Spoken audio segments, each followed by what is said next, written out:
gente chorar antes de começar, aí fica complicado. Vamos lá de novo. Boa noite.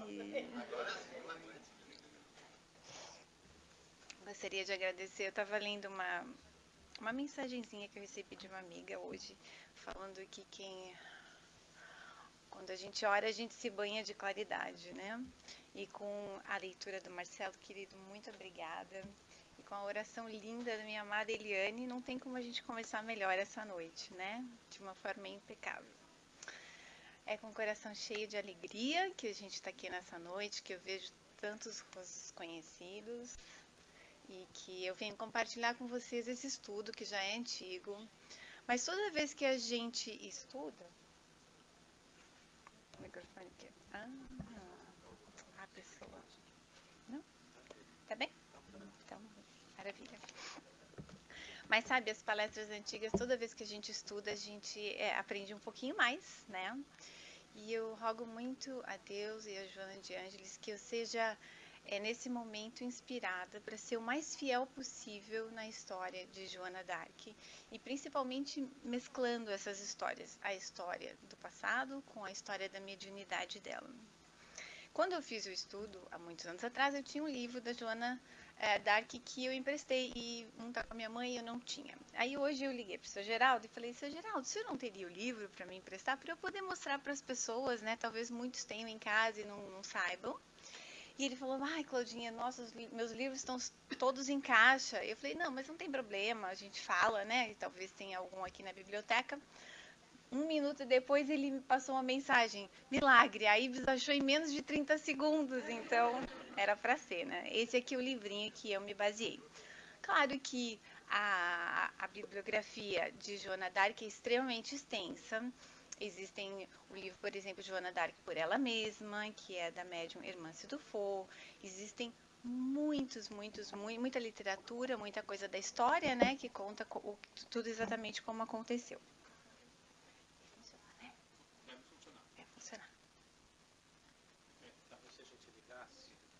Faz diferença. Fica mais fácil, né?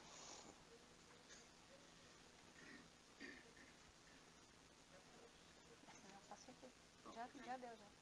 Maravilha. Então tá, estão dispostos a entrar nessa viagem? É uma viagem linda. Tenho certeza que vocês vão ficar tão encantados quanto eu fiquei.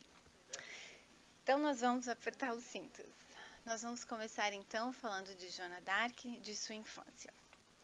Joana d'Arc nasceu no dia 6 de janeiro de 1412. Quando ela nasceu, a Guerra dos 100 Anos, que era entre a Inglaterra e a França, já durava 75 anos. Ela morava numa pequena vila, no vilarejo chamado Dom Remy, que fazia parte da cidade de Lorena, na França. Um lugar pequeno de agricultores. Nessa época, a França e a grande maioria dos países da Europa tinham o sistema feudal. Então, eles eram divididos em feudos, cada feudo tinha o seu duque, cada duque tinha o seu exército. Neste momento em que ela nasceu, então, estávamos em guerra. Porque essa guerra tem tantos problemas, ela tem tantas traições, tantos problemas. Essa guerra foi interrompida 4 vezes, inclusive pela peste bubônica. Mas ela nasceu já embalada nesse momento muito crítico que a França passava. Então, ela tinha 4 irmãos, 3 meninos, uma menina. Morava nessa vila desde bem pequena. Ela ficava cismada com a natureza, apreciava as estrelas, apreciava tudo que a natureza dava para ela, cuidava muito das pessoas carentes, pobres, dividia cada pão que eles tinham com todas as pessoas que precisassem, muitas vezes contra a vontade dos familiares dela, porque estavam no meio de uma guerra. E todo pão faz diferença, né? Principalmente o pão do corpo, quando a gente está passando por um momento difícil assim. Mas ela era extremamente devotada a Deus, extremamente católica. Ela saía muitas vezes dos afazeres no campo que ela tinha com o pai e ajudando a fiar lã que ela aprendeu com a mãe para ir até a igreja local para orar. Ela estava sempre em conexão com Deus, desde bem pequena. Então, a infância dela foi nesse lugar muito simples. Ela não sabia ler, não sabia escrever, não tinha nenhum atributo militar. Era uma menina, né, que nasceu num lugar extremamente simples. Agora vai. Então a gente vai entrar na Guerra dos 100 Anos. Como era a situação em 1429? Então a guerra já durava 75 anos, tinha dizimado milhares e milhares de pessoas. A Guerra dos 100 Anos, na verdade, durou 116 anos, teve 4 intervalos, como a gente falou, e começou mesmo em 1337. Por quê? Porque um dos reis, porque nessa época, como os ducados tinham seus duques, a França tinha vários reis, na Inglaterra existiam vários reis. O rei da França morreu e o herdeiro seria de uma linhagem feminina, a lei não aceitava, então acabou que eles começaram a se digladiar para saber quem seria o rei. O da França, ou um sobrinho do rei francês que tinha morrido, ou então o sobrinho neto de um rei francês que era inglês. Então, o Duque da Normandia começou a ocupar muitos espaços em 1066. O que acontece é que os franceses nunca ficaram felizes com essa situação e em 1337, então, começou essa guerra para retomar o território francês. Nessa época não existia muito esse amor que a gente tem pela pátria, né? Porque como eram divididos em feudos, eles não tinham muito essa noção. Essa noção vem muito já depois da Guerra dos 100 Anos e com o aparecimento de Joana d'Arc na história da humanidade. Então, a França estava totalmente desolada, Paris tinha sido dizimado com doenças, com fome, eles perdiam muitas plantações porque os ingleses vinham invadindo. A Guerra dos 100 Anos ela era extremamente desordenada. Os franceses tinham toda a sua elegância, suas armaduras, seus cavalos muito bem postados na linha de frente. Na linha de trás iam os camponeses que não tinham nenhum preparo para a guerra, que iam para ajudar. Os ingleses, na contrapartida, eram extremamente organizados na guerra e eles começaram a usar o arco e a flecha. Inclusive, durante muitos e muitos anos, este era o único esporte que era permitido na Inglaterra. Arco e flecha. Por quê?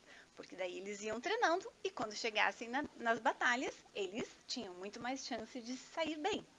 E eles eram muito astutos também, eles chamavam os franceses para uns lugares onde tinha umas inclinações. Eles ficavam no topo quando os franceses iam chegando com a cara e com a coragem, seus cavalos, dá-lhe flechada. Então o que aconteceu? Era um desequilíbrio muito grande, os franceses tinham muita boa vontade, mas não tinham nenhum preparo e não se organizavam. Então em 1429 a situação era essa. O exército francês estava extremamente desacreditado, né? Com a sua moral extremamente pobre naquele momento. O rei Carlos VII tinha sido deixado de lado e foi para um ducado com uma parte da nobreza, com que cuidava dele, que ficava ali naquele feudo. Mas ele perdeu totalmente o seu poder com relação aos outros ducados. Então, isso era 1429, nessa guerra. Como que Joana começa a despertar a sua mediunidade? Hoje a gente fala de mediunidade porque Leon Denis nos trouxe esse livro, mas na época, em 1429, ela dizia que ela ouvia vozes dos anjos. Então, a primeira vez que ela ouviu a voz de um anjo foi quando ela tinha 12 anos. Ela ia sempre à igreja rezar e num certo dia, já aos 12 anos, ela ouviu uma voz que dizia: Joana, ser boa e cordata, frequenta a igreja, põe toda a confiança no Senhor. Como ela tinha muita confiança no Senhor, ela depositou não só toda a confiança, como a sua vida, as suas expectativas nesse intento. A partir dos 12 anos, ela ouvia essas vozes aproximadamente 3 vezes por semana. Essas vozes diziam a Joana d'Arc que mostravam figuras, que haveriam uma donzela francesa que tiraria o exército francês dessa situação de penúria, que conseguiria unificar a França. Eles diziam isso com muita frequência. Quem eram as vozes que falavam com Joana d'Arc? Sabem que todos os espíritos hoje, a gente sabe que os espíritos que influenciam na humanidade ostensivamente usam imagens ou pessoas que inspirem confiança. Na igreja, que ficava próxima de Dom Remy, existiam as figuras da Santa Catarina e de Santa Margarida. São Miguel, ele nunca se referiu a ela como São Miguel, mas ela entendia que ele era São Miguel. E ele apresentou a ela, então, Santa Catarina e Santa Margarida, que eram as santas que ornavam a igreja que ela frequentava. E então ela tinha muita intimidade, conhecia, eles tinham muita credibilidade. Tudo que eles falavam para ela, ela aceitava e fazia o máximo que ela podia. Continuava sendo boa e cordata. Depois a gente tem, nesse livro mesmo do Leon Denis, tem várias passagens falando da mediunidade em si, mas isso já em 1800 e muito, né? 400 anos depois da Joana. O que acontece é que nessa época ela dizia que ela falava com vozes, falavam com ela via as imagens, então era só dessa forma que ela se manifestava. Não se sabia de mediunidade, né? Naquela época, na verdade, era meio bruxa. Quem falava com os espíritos, né? Tinha que ficar com muito cuidado porque era considerada bruxa. Mas agora depois, já nos anos 860, dizia que a ciência nova aproveitará, pois todos esses fenômenos considerados outrora miraculosos, porque eles achavam que o que ela fazia eram milagres, se explicariam hoje pelas leis da mediunidade. Então, olha que sortudo que nós somos, né? Nascemos quase 600 anos depois de Joana d'Arc, e quem sabe muitos de nós estávamos lá naquela época, mas hoje a gente tem a escola, hoje nós temos toda a codificação de Allan Kardec, hoje nós temos todos os estudos de André Luiz que nos explicam a mediunidade, que nos tiram daquela faixa de quem sabe meio doentes, quem sabe meio loucos, quem sabe meio bruxos. E hoje a gente sabe que se nós temos esse dom, que a maioria das pessoas tem, muitas desenvolvem, outras não. Hoje nós sabemos que isso pode ser em proveito próprio, para o nosso crescimento individual, mas também para ajudar o nosso próximo. Então, nós deixamos naquela aura de quem era bruxa e precisava ser queimado numa fogueira, como aconteceu com Joana d'Arc, para poder ajudar os nossos irmãos, para sermos trabalhadores do Cristo, de poder nos unir com esses aprendizados. A nossa casa mesmo tem nas quartas-feiras estudo de André Luiz, certo? Que explica muitas coisas, principalmente essas questões. Quantas doenças, né? Doenças que eram consideradas doenças e quando as pessoas vão ver, na verdade, é uma mediunidade mal orientada, mal estudada, não aplicada e que precisa ser orientada para ter um bom curso, para que você possa usufruir disso, aprender, crescer e ajudar o seu irmão. Então, a Guerra dos 100 Anos era essa, neste momento de 1429. Ela começou a ouvir as vozes aos 12 anos. Quando ela completou 16 anos, veio São Luís. As Santas Catarina e Santa Margarida chamaram ela e falaram: Joana, nós temos São Luís que quer falar com você. Ela foi e ele disse: você lembra que nós falávamos para você que uma donzela ajudaria a França a sair dessa ruína? E ela, sim. Ele falou: essa pessoa é você. Só que nessa vila onde ela morava, todos já sabiam que ela ouvia vozes, porque ela ajudava o rebanho do pai dela, sempre mais ou menos intuída por essas vozes. E todos já conheciam isso. Existiam duas lendas neste momento da França. Uma é que uma donzela tiraria a França dessa situação. E outra que essa donzela acharia a espada de Carlos Martel, que estava escondida. Com as vozes, ela foi e encontrou a espada de Carlos Martel, que estava atrás de uma capela que era de Santa Catarina, atrás do altar de Santa Catarina. Então, as duas coisas que as lendas diziam é que seriam uma donzela, e ela é uma menina donzela, e que ela acharia a espada de Carlos Martel. Então, seguindo, nós temos a mediunidade dela, e Leon Denis fala aqui no livro, e se vocês quiserem ler o livro, ele é maravilhoso, e é fácil de ler, é bem rápido e é extremamente gratificante. Ele fala que o espírito dela era extremamente preparado, que desde pequena ela tinha sonhos, nesses sonhos ela foi se organizando psiquicamente, né? Quando ela voltava desses sonhos, ela trazia essas impressões, o que ia ajudar e a fortalecer o espírito dela, que era extremamente iluminado. Então, ela sabia que alguma coisa de importante na vida ela faria. Só que ela não sabia que ela ia guiar os exércitos de Carlos VII para vencer a guerra. Então, aos 16 anos, ela soube disso, ela falou para a irmã e convenceu um tio a levá-la a uma cidade próxima, onde tinha um nobre, que tinha um exército pequeno. Para que ela fosse até Carlos VII, que estava em Sinon na época, meio que escondidinho, ela precisaria de uma escolta, de um exército, porque ela passaria numa região coordenada, dominada pelos Bourguignons, que eram um grupo francês que era favorável à Inglaterra. Então, a França já não tinha todos os problemas externos, ela tinha também muitos problemas internos, muitas traições, muitas mortes, e ela sabia que ela teria que passar por este território. Ela foi até esse nobre e, chegando lá, ela disse: as minhas vozes me falaram, ei-lo aí. E ela foi e conversou com ele. Ela disse para ele que ela tinha ido até ali porque ela tinha recebido orientação das vozes que vinham de Deus, que ela iria levar os exércitos de Carlos VII à vitória, iria levantar o cerco de Orleans, que estava sitiado já há 8 meses, e que depois ela levaria Carlos VII, então, a devida coroação que era de direito dele. Este nobre não ficou muito convencido, e ela disse para ele que naqueles dias existia uma batalha dentro da França que chamava a Caminhada dos Arenques, se não me engano, que era uma guerra por um período, por um lugar de que eles pescavam. Então era para obter mais alimento. Só que ela disse para esse nobre: nós acabamos de perder. A Jornada dos Arenques, a França perdeu. Só que isso foi 2 dias depois que o mensageiro veio da guerra e disse: nós perdemos a Jornada dos Arenques. E ele ficou muito impressionado, porque 2 dias antes ela já tinha dito isso para ele. Então foram acontecendo coisas e ela achou a espada de Carlos Martel. Sabe quanto tempo Joana levou para convencer esse nobre a levá-la até o rei? Só 1 ano. Haja persistência, né? E a guerra rolando. 1 ano depois de muitas intentos dela de conseguir isso, ela já foi se transformando. Ela deixou de ser aquela menina, não deixou de ser a menina donzela que ela era, mas ela deixou de ter aquele aspecto bem menina. Ela cortou o cabelo, ela começou a usar roupas de homem. Assim como hoje, a gente vai num lugar e a gente se veste adequadamente, certo? Imagina subir num cavalo de vestido em 1429. Difícil, né?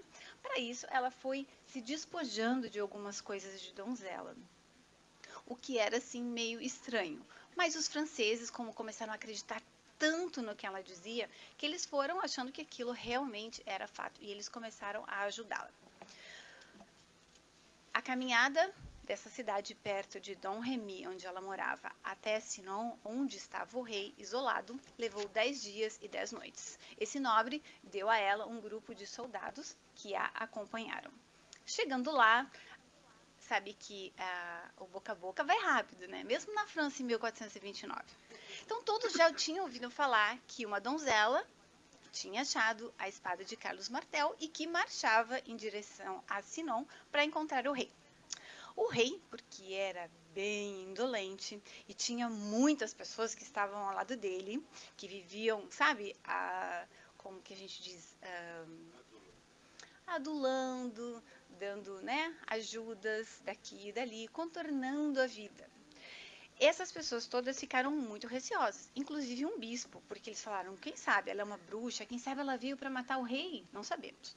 Então o que eles fizeram? Decidiram esconder o rei. O rei pegou suas roupas, deu para uma outra pessoa, colocou essa outra pessoa no trono e o bispo disse: se você realmente vem da parte de Deus, onde está o rei? Ela chegou nessa sala cheia de nobres, foi caminhando, perdeu os papéis. Ela foi caminhando, passou pelo trono, foi, e encontrou atrás de uma pilastra quem? Carlos VII. Ela foi, se ajoelhou na frente dele e disse: rei, vim conduzir os seus exércitos à vitória. Ele ficou extremamente impressionado. Não só ela, como todos os nobres que estavam na sala, né? Não só ele, como todos os outros. E aí, ele foi ter um particular com ela. Nesse particular, as vozes disseram a ela as preces mais íntimas que Carlos VII fazia. Aí ele ficou mais impressionado ainda, porque ele ficou quase transparente para ela, né? E ela disse: eu vim conduzir os seus exércitos a Orleans para levantar o cerco da Inglaterra e levá-lo a Reims para a coroação. Depois de muito tempo, o Carlos VII, convencido, deu a ela um cavalo, mais uma espada, armadura e um estandarte branco que tinha a imagem de Deus abençoando a flor de lis, que era a flor da França, bem como a imagem de Jesus e Maria. Então, esse era o estandarte branco que Joana d'Arc levava nas guerras, além de sua espada. Tinha ela exército? Não. Tinha ela conhecimento de exército? Tampouco. Sabia lutar? Ainda não. Foi aprendendo no caminho, pelo menos a se defender.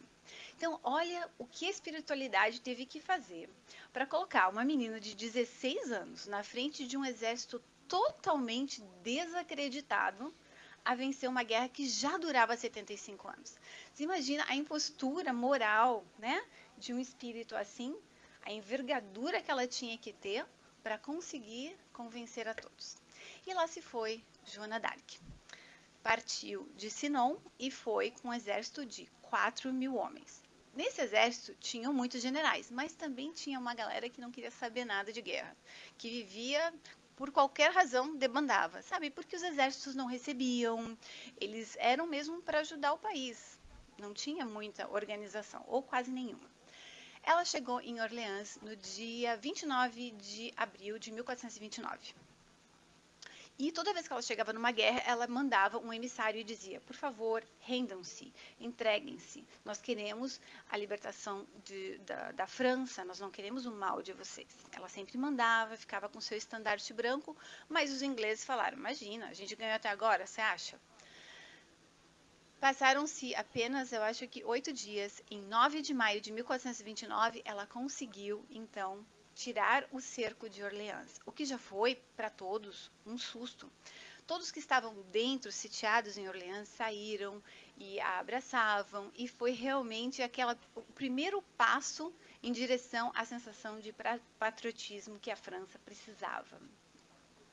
Depois dessa guerra, desse cerco que ela levantou no dia 9 de maio de 1429, sucederam-se mais 4 batalhas, ali na mesma região.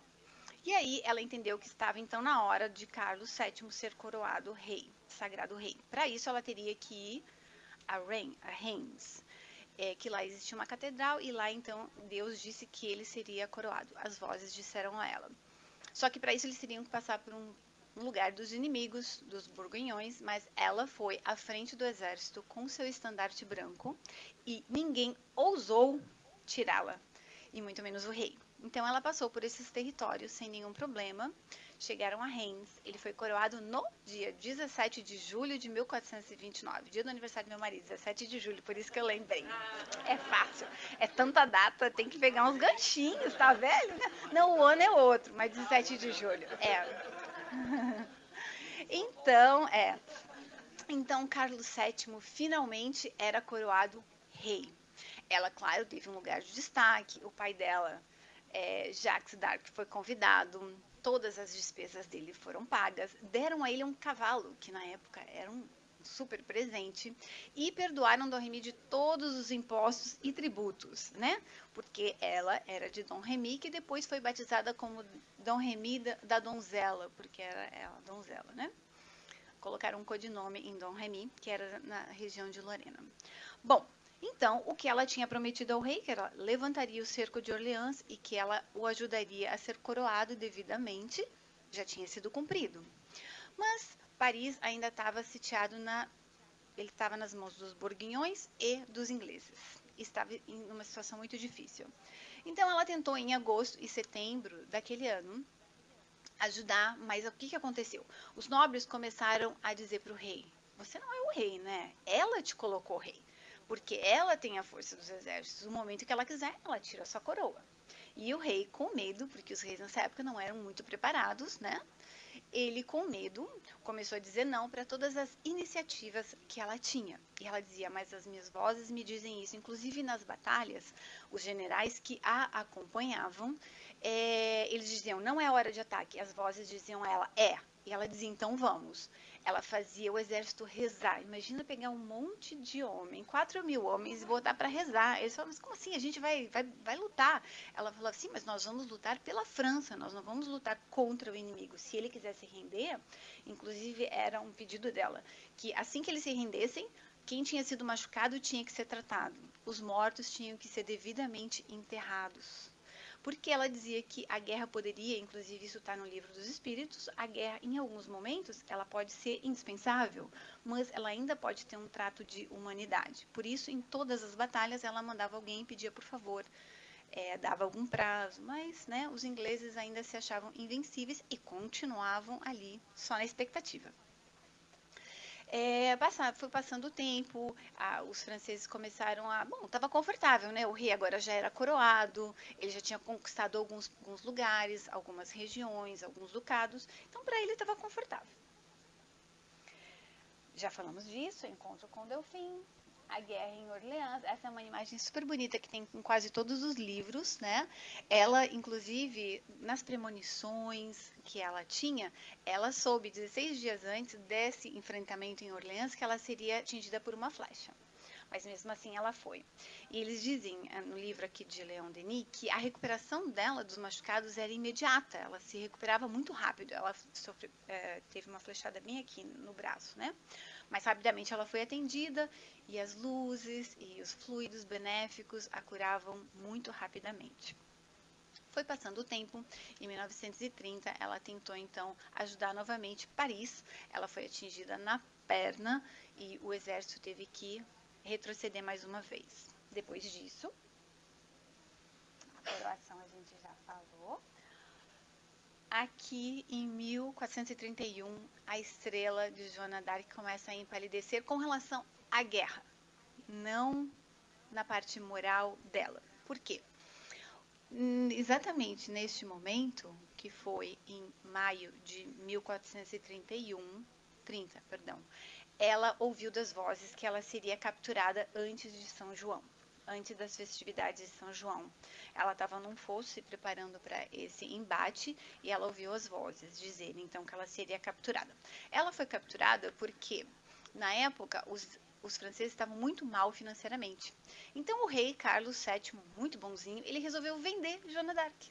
Ele resolveu, de alguma forma, ajudar os borguinhões, que eram contrários a ele, a aprisioná-la.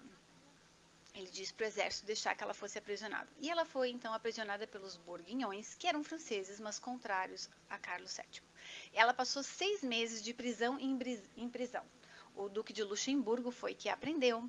Mas nessas prisões, ela estava bem, porque eram franceses ainda, e eles só estavam na expectativa para saber o que os ingleses queriam, porque eles eram aliados dos ingleses. E o que os ingleses queriam de uma heroína francesa que ajudava a França a ganhar todas as batalhas? Queriam que ela morresse, né? Ela sabia disso. As vozes diziam para ela que ela ia ser capturada e que ela não se preocupasse, porque ela então iria para o reino de Deus, que eles dariam todo o apoio que ela precisasse, que era preciso que fosse assim. As vozes sempre estavam com ela. Então ela foi presa em 1430. Ficou 6 meses nessas prisões. Depois ela foi vendida por 10 mil libras. Como a Inglaterra não tinha 10 mil libras, o que eles fizeram? Onde nós vamos arranjar 10 mil libras para dar para Carlos VII? Eles taxaram a região da Normandia, que era francesa, ocupada pelos ingleses, de um imposto de tal monta que o dinheiro francês, que era da Normandia, foi que pagou o resgate dela. E mais um bom dinheiro ao soldado que tivesse capturado ela. E aí, enfim, ela foi entregue aos ingleses. Durante 6 meses, ela ficou numa torre escura, cuidada por 5 homens que eram ingleses, que se revezavam. Era bem a escória do exército inglês. O que os ingleses queriam? Queriam tirar toda a credibilidade que ela tinha, né? Queriam dizer que era louca, que ela era fanática, que ela falava em nome de Deus, que ela tinha cometido muitos equívocos. E eles queriam, então, que ela desaparecesse definitivamente. Só que eles não poderiam fazer isso assim de qualquer forma. Então, eles resolveram que foi o processo mais longo da história. O processo para condenar Joana d'Arc começou no dia 6 de janeiro de 1431. Nas primeiras 10 sessões, ela não teve direito, ela já não sabia ler e escrever.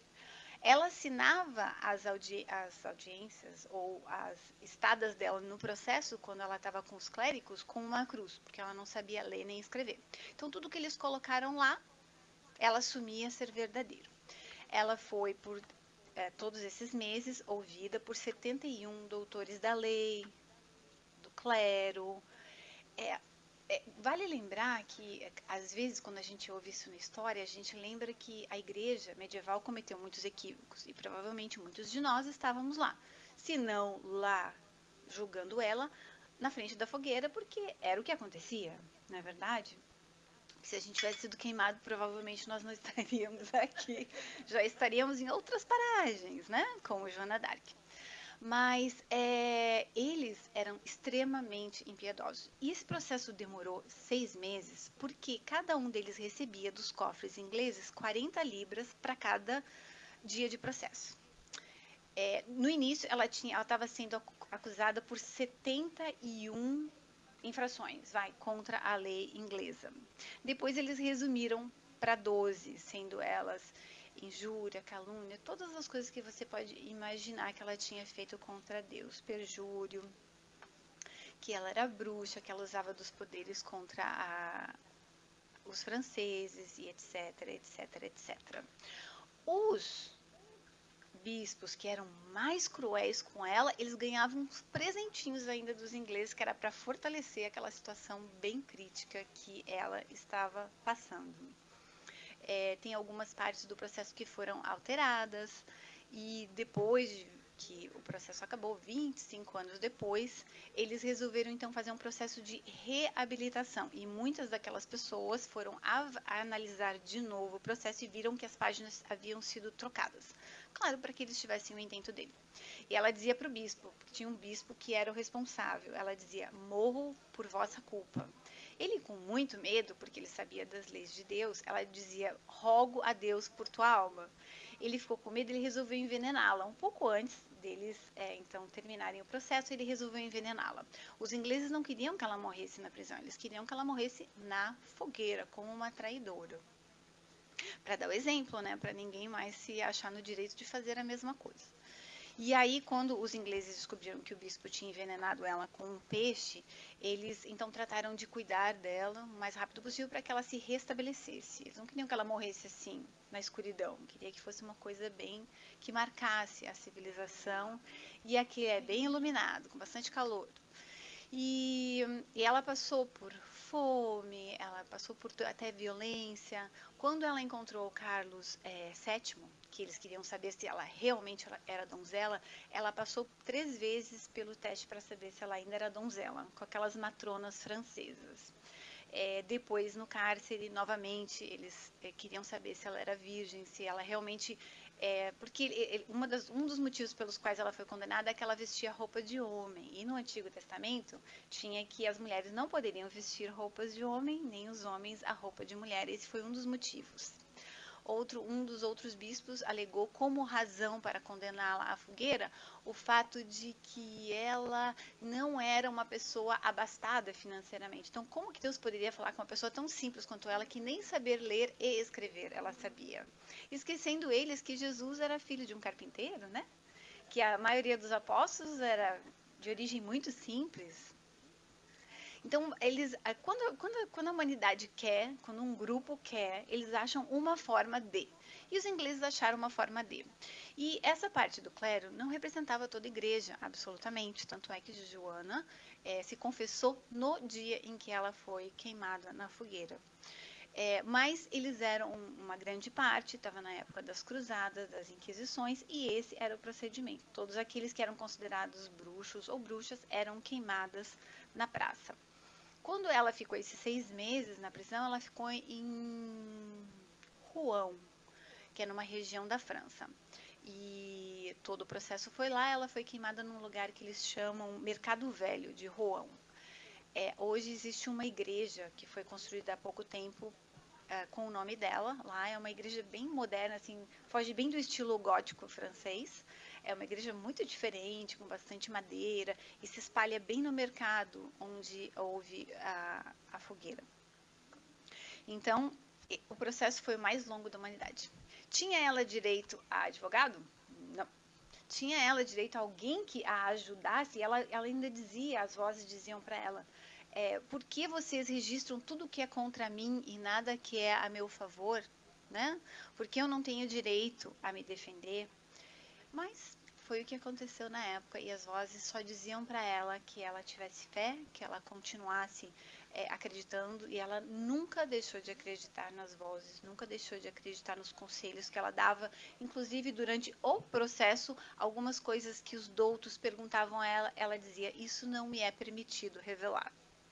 E às vezes eles tentavam tirar ela do sério e diziam assim, então você fala da parte de Deus? E ela dizia, não, Deus fala por si só. Eu falo com as minhas vozes que me trazem mensagens de Deus. E o que ele queria, eu fiz, né? Que era ajudar Carlos VII.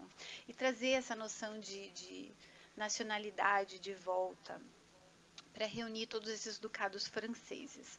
Eu sei que muitas vezes a gente acha que ser nacionalista, porque a grande maioria, eu imagino aqui de nós, somos brasileiros, né? Como é bom quando a gente encontra alguém aqui, a gente fala, de onde você é? Você fala do Brasil, ele fala, nossa, eu tenho um amigo brasileiro, ele faz brigadeiro, faz churrasco, e traz aquela sensação gostosa de patriotismo, né?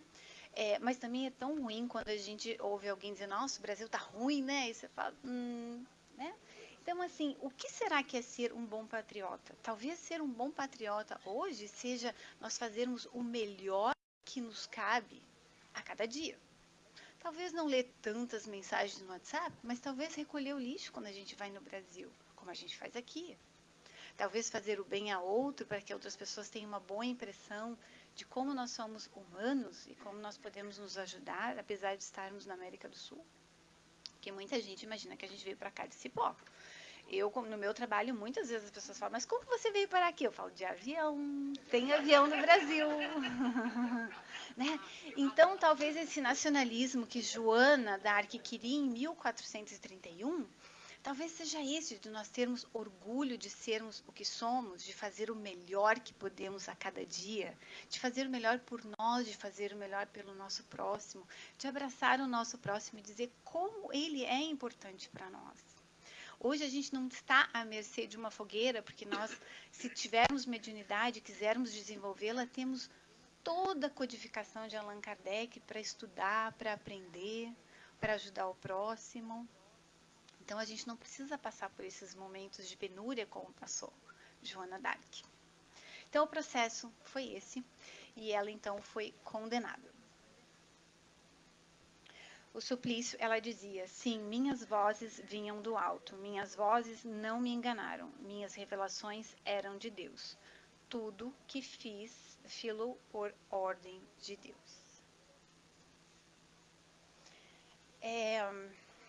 Essa história, na verdade, ela nos remete essa mescla de mediunidade com a história da humanidade, com tantas coisas que hoje para nós quase que fogem aos nossos sentidos, porque fazem 600 anos agora. A gente fica se perguntando quem foi, né? Quem foi Joana d'Arc antes de ser Joana d'Arc? Por que ela queria passar por tudo isso? E as vozes diziam para ela, assim tem que ser, assim será, né? Como que isso aconteceu?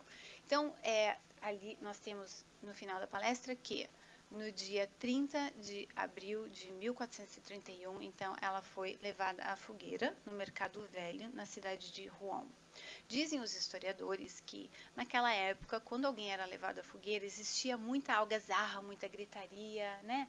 As pessoas ficavam sem entender. Mas mesmo os borguinhões, os ingleses que estavam ali na região do Mercado Velho, quando eles começaram a preparar a fogueira para levar, eles não entendiam por que ela estava sendo queimada, porque eles não tinham acesso ao processo. E eles também não entendiam que todos, naquele momento, ao invés de ficarem naquela algazarra, todos silenciaram, né? E o máximo que eles ouviram eram as pessoas cochichando. Ela entrou na praça, então, presa por ferros, com uma roupa branca, e pediu que, por favor, alguém trouxesse a cruz da igreja mais próxima. Mas antes dela sair à rua, ao mercado, ela ainda se confessou com o bispo. Não o bispo que a condenou, mas um outro bispo. Então, que até o último minuto ela nunca se rebelou contra aquele momento, ela sabia que aquilo ela iria passar, as vozes já tinham avisado, ela aceitou o que as vozes diziam. E a história diz que ter passado pelo suplício, por 6 meses de prisão na mão dos ingleses, por fome, por viver, dormir e acordar no meio das imundícies, eles tentaram violentá-la, tentaram envenená-la. Tudo isso deu mais brilho à coroa e à aura de Joana d'Arc que todas as guerras e os favorecimentos materiais que ela teve durante aquele período de 2 anos, porque ela começou aos 16 anos e ela morreu aos 19 anos. Então, na verdade, 3 anos em que ela ajudou, e ela sabia que ela tinha um tempo muito curto, porque ela dizia ao rei: eu não duro mais que 1 ano, então deixe-me fazer o que eu tenho que fazer, se precisa de mim, deixe-me te ajudar. Então, as premonições, as visões, quem ela dizia que sabia que ia morrer, quem ela sabia que não ia morrer, como que ela cuidava dos exércitos, tudo vinha através das premonições que ela tinha. Eles dizem que a fogueira foi ateada, mas ela depois revela através do livro dela mesmo, que é Joana d'Arc por ela mesma, que os espíritos de luz que ali estavam a banharam em fluidos tão amorosos que ela não sentiu tanta dor. Mas ela tinha muita vontade de superar aquele momento, porque durante todo o processo, a única coisa que ela tinha medo era exatamente de ser queimada viva, que era a pior pena de alguém naquele momento. Pois foi exatamente assim que os ingleses terminaram com aquele momento, né, com aquela encarnação de Joana d'Arc. Mas isso fez com que mais brilho ela tivesse, que ela fosse motivo de zelo naquele momento todos os países europeus conheciam Joana d'Arc. Só que depois que isso aconteceu, que ela foi queimada em praça pública, passaram-se 400 anos. Depois que ela foi queimada em 1431, só 25 anos depois, que já completava então os 116 anos, é que finalmente os ingleses saíram do território francês. E aí o rei da França decidiu, usando todas as suas influências com Roma, passou 3 anos pedindo para eles reavaliarem então o processo de Joana. Nessa reavaliação do processo, eles concluíram que a maioria das páginas que estavam lá tinham sido adulteradas neste processo, e então retiraram todas as penas que ela tinha. Então, ela foi considerada inocente de todas as acusações que levaram ela à fogueira. Mas os clérigos que tinham, os 71, que tinham feito o processo por 6 meses, todos eles tinham sido perdoados. 400 anos se passaram, só em 1909 a igreja então reverteu esse quadro e canonizou Joana d'Arc. Em 1916, em 18 de abril de 1916, ela foi canonizada, depois ela foi considerada a padroeira da França. Eles celebram a festa dela no dia 30 de abril, que foi a festa litúrgica é no dia 30 de abril. Eles comemoram lá na França, então, o dia em que ela foi morta na fogueira. Os reis continuaram tendo um pouco de dificuldade, mas logo depois esses ducados, com toda essa impressão que ela tinha de nacionalismo, começaram a se unir, começaram a ter um exército único, a França começou a se preparar melhor, e hoje a França é o que a gente conhece, um povo que ama sua pátria, ama sua cultura, e isso muito também relacionado a tudo que Joana d'Arc fez pelos franceses e os exemplos que ela deu para a nossa humanidade. Eu tenho uma página aqui que eu gostaria de ler com vocês, porque ela é bem tocante, então lendo fica mais fácil. Examinando a obra literária Crônicas de Além-Túmulo, psicografada por Francisco Cândido Xavier, em bela passagem de uma entrevista do espírito Humberto de Campos com Judas Iscariote. Este, ao ser questionado por aquele, se ele tinha chegado a se salvar pelo arrependimento, no que Judas Iscariote responde: não consegui. O remorso é uma força preliminar para os trabalhos reparadores. Depois de minha morte trágica, submergi-me em séculos de sofrimento expiatório da minha falta. Sofri horrores nas perseguições infligidas em Roma aos adeptos da doutrina de Jesus. E as minhas provas culminaram em uma fogueira inquisitorial, onde, imitando o mestre, fui traído, vendido e usurpado. Vítima da felonia e da traição, deixei na terra os derradeiros resquícios do meu crime, na Europa do século XV. Desde este dia em que me entreguei por amor do Cristo a todos os tormentos e infâmias que me aviltaram com resignação e piedade pelos meus verdugos, fechei o ciclo das minhas dolorosas encarnações na terra, sentindo na fronte o ósculo do perdão de minha própria consciência.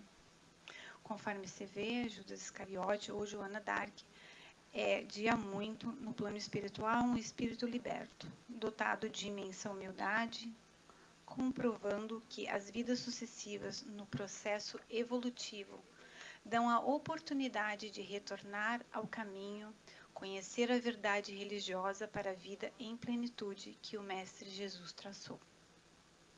Mais importante, ela disse na hora em que a fogueira foi ateada que as vozes dela vinham de Deus, e a última palavra que ela disse foi Jesus, olhando para o crucifixo que estava à frente dela. Depois não se ouviu mais nada. As cinzas de Joana d'Arc foram jogadas no rio Sena para que ninguém a venerasse, para que não existisse nenhum resquício daquele dia. Então não existem nenhum resquício, só realmente os exemplos em que ela deixou para a França e para a humanidade toda. E eu gostaria de terminar, se vocês me permitem, que nós possamos fechar os nossos olhos, relaxar em nossas cadeiras e aproveitar esse momento extremamente amoroso. Terminarmos com essa oração. Que estas almas sublimes nos sirvam de exemplo e que sobre nós irradie, através dos séculos, a fé que a sustentou. Expulsemos de nossos corações as tristezas e os desânimos. Saibamos tirar das provas e dos males todo o fruto que nos oferecem para a nossa elevação.